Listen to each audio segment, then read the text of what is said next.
네, 안녕하십니까. 정인태 저자의 자폐증은 없다 시간입니다. 네, 자폐증은 없다. 네, 이 책은 제가 도서출판 푸른 넋에서 출판한 책입니다.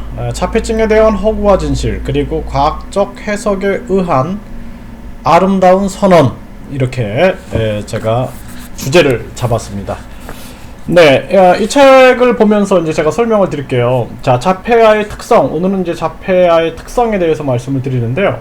자, 자폐증 아동의 특성은 여러 가지로 나타날 수 있지만 공통적으로 나타나는 특성은 대인관계 장애, 그리고 언어의 장애, 언어장애, 변화에 대한 저항 등을 들 수 있을 것이다.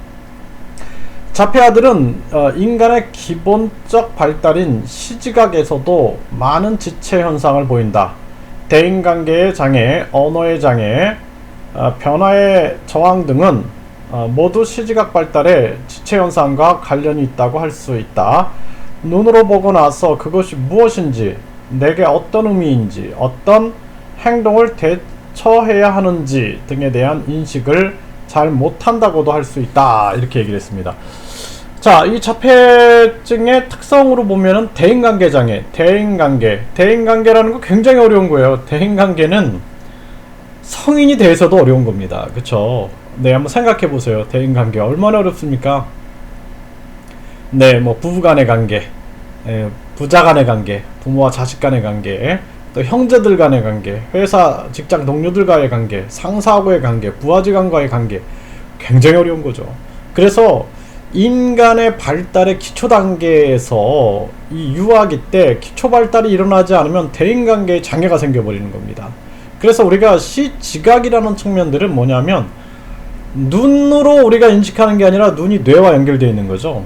눈이 뇌와 연결되어서 우리가 어때요? 사과를 보면 저 사과의 맛이 어떻고, 저 사과의 모양, 사과의 영양성분이라든지, 사과 과수원이라든지, 사과를 농사짓는 농부라든지 다양한 기억들을 떠올릴 수가 있게 되는 겁니다. 그래서 눈을 통해서 형성된 다양한 기억들을 가지고 우리가 생각도 하고 거기서 감정도 느끼는 거예요. 그러니까 눈을 통한 생각, 감정, 기억의 상호작용 세계, 이게 바로 시지각인 겁니다. 그래서 눈으로 인식하는 거에서 끝나지가 않는 거죠. 네. 그래서 대인관계 장애에 대해서 오늘 좀 집중적으로 다뤄볼 거예요. 대인관계 장애란 타인과의 관계 형성이 잘 이루어지지 않는 것으로 다음과 같은 특성이 있다. 부모와의 애착 형성이 되지 않는다. 이 애착은 제가 이런 말씀드렸죠. 자폐증은 이 책에서 주제는 뭐냐면 스스로 닫은 병은 아니다라는 거예요. 그렇죠? 이미 이제 과학적으로 이건 증명이 된 거죠. 그래서 자폐증을 처음에는 뭐예요? 스스로 닫은 병으로 했지만 사실상 지금은 이제는 발달장애, 전반적 발달장애로 보는 거죠.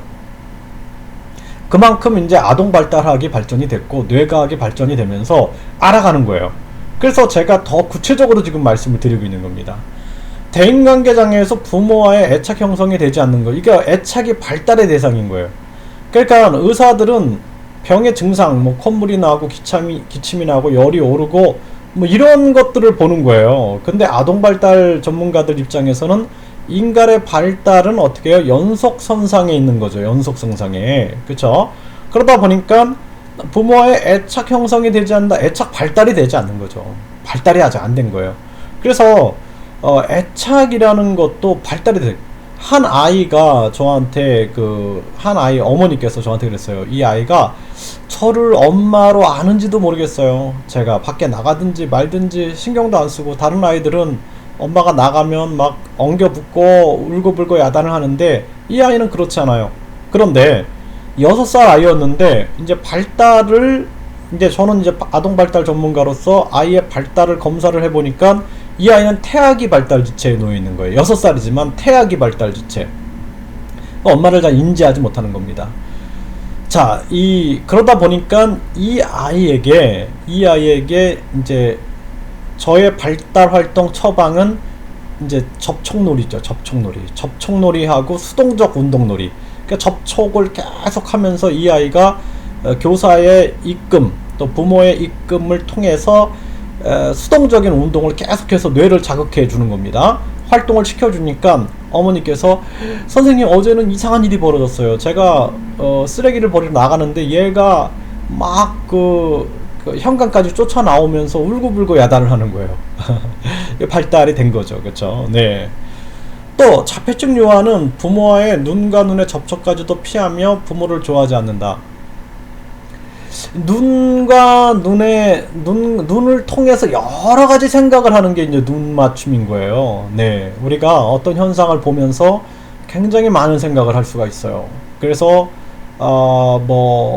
예를 들어서 우리가 스스로 닫았기 때문에 그렇게 했다라는 접근 방식이 아니라 어떤 엄마를 보면서 다양한 생각도 하고 감정도 느끼고 감정을 교감하고 이런 발달이 일어나지 못한 거죠. 네, 그것을 우리가 잘못 생각하면 안 돼요. 그러니까 제가 세상이 싫어서 마음의 문을 닫고 다른 사람의 눈 맞춤을 피한다 그러면 그게 자폐증인 거예요. 그런데 유아기 때 발달이 지연돼서 다른 사람과의 대인관계를 형성하지 못하는 것은 발달 지체다, 발달 지연이다, 이렇게 보는 게 과학적이다, 이렇게 말씀을 드리는 겁니다. 타인과의 신체적인 접촉을 싫어하고 피한다. 이거 신체적인 접촉도요, 이 어떤 피부를 통해서 형성되고 있는 어떤 인지 또는 감정의 세계, 이런 세계가 느껴져야 되는 겁니다. 어떤 사람과의 손을 잡고 거기서 느껴지는 어떤 감정 세계, 또 안고 느껴지는 감정 세계. 자, 이 피부와 연결되어 있는 뇌세포가 연결이 되면서 생각, 감정, 기억이 형성이 되는 거예요. 닭 한번 잡아보세요. 닭 잡으러 가면은 접촉 되게 싫어하고 막 도망가죠. 그렇죠? 그래서 인간의 뇌세포가 전반적으로 대뇌와 대뇌 피질, 대뇌 변형계, 뇌관까지 깊숙이 연결이 되고, 또 각 뇌세포들이 1천억 개 이상의 뇌세포들이 다양하게 촘촘하게 연결이 됐을 때 우리는 피부를 통해서 여러 가지 생각을 할 수가 있는 거예요. 시인들이 눈을 감고 귤을 만지면서 귤을 가지고 시를 쓸 수가 있어요. 그렇죠? 그래서 이러한 신체적인 접촉을, 그러니까 스스로 마음의 문을 닫았기 때문에 신체적인 접촉을 싫어하고 피하는 것이 아니다라는 거죠. 그러니까 인간의 본능적으로 누가 이렇게 자기 어떤 영역에 침입하면은 거부하는 게 있어요. 그런데 인간의 어떤 접촉을 통해서 그 의미를 아는 거예요. 그러니까 아무나 예를 들어 길거리에서 누가 제 손을 잡아버리면 전 피하죠, 당연히. 그것도 저의 사회적 반응이죠. 그런데 뭐 부인이라든지 자식이 그럴 경우에는 뭔가 느끼겠죠. 뭐 가슴이 찡함도 느끼고, 그렇죠? 이런 것이죠. 이거 인간의 아주 깊은 감각기관과 뇌, 그리고 생각, 감정, 기억의 다양한 발달의 세계에서 만들어지는 것이다, 이렇게 볼 수가 있는 것입니다. 타인과 감정적 관계가 형성되지 않았을 뿐더러 또래와의 놀이에도 무관심하다, 이렇게 얘기를 했어요. 타인과의 감정관계가 형성되지 않을 뿐더러 타인과의 감정적인 관계가 관계 형성 발달이 안 된 거예요. 또래와의 놀이에도 놀지 못하는 겁니다. 놀기 위해서는 엄청난 발달이 있어야 되는 거예요. 저처럼 아이들을 다양하게 가르쳐 본 사람들은요, 4살 반에 가면은 아이들이 4살 반 아이들은 잘 놀이하지 못해요. 2살 반, 3살 반 아이들도 마찬가지입니다. 근데 5살, 6살, 7살 반에 가면은 아이들이 규칙이 있는 놀이들을 아주 체계적으로 해낼 수가 있습니다. 놀이는 고도의 정신활동이에요. 놀이는 고도의 인지, 정서, 사회성, 언어, 행동의 활동이기 때문에 이 아이들이 이제 제가 재활을 할 때는 우리가 이런 접촉놀이, 그 다음에 상호작용놀이, 그 다음에 친구들과 이제 놀이하는 거, 여러 명과 상호작용하는 놀이, 2명, 3명, 4명, 5명, 6명, 7명, 이런 식으로 프로그램을 진행을 합니다. 나중에 발달이 될수록 아이들이 어떻게 해요? 여러 사람과의 상호작용 놀이가 가능해지는 것이죠. 그게 바로 사회성인 거예요. 타인의 감정을 이해할 줄 모르고 공감을 하지 않으며 감정을 이해하는 게 제일 어려운 거예요. 이거 발달의 세계예요. 그래서 이해할 줄 모르고 공감을 하지 않는다? 공감이 얼마나 어려운 건데요. 네. 제가 성인이 돼서도 가끔 이렇게 부부간의 갈등도 뭐냐면 공감의 문제예요. 왜 이렇게 공감하지 못하냐라는 문제입니다. 공감을 하기 위해서는 그 상대방의 입장이 돼봐야 되는 거거든요. 굉장히 어려운 거죠. 그쵸? 네. 또 다른 유아의 권리나 입장을 다른 사람의 권리나 입장을 고려한다는 게 얼마나 어려운 건데요. 이 정치인들이 정치권에서 싸우는 거 보세요. 다른 사람의 권리나 그 입장을 고려하지 않습니다. 아주 그냥 어떻게 보면 그런 사람들이 이제 그 자폐증이라고 볼 수가 있는 거예요. 자폐증이라는 것은 스스로 닫은 병이고요.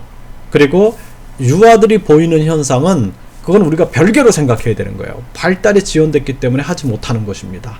그렇게 생각하시면 아마 자폐증이 정리가 될 수 있지 않을까 이렇게 생각이 듭니다. 네, 질문 있으시면 질문 남겨주시면 제가 다양한 답변을 드리도록 하겠습니다. 네, 정인태 저자의 자폐증은 없다 세 번째 시간인데 계속 이어나갑니다. 감사합니다.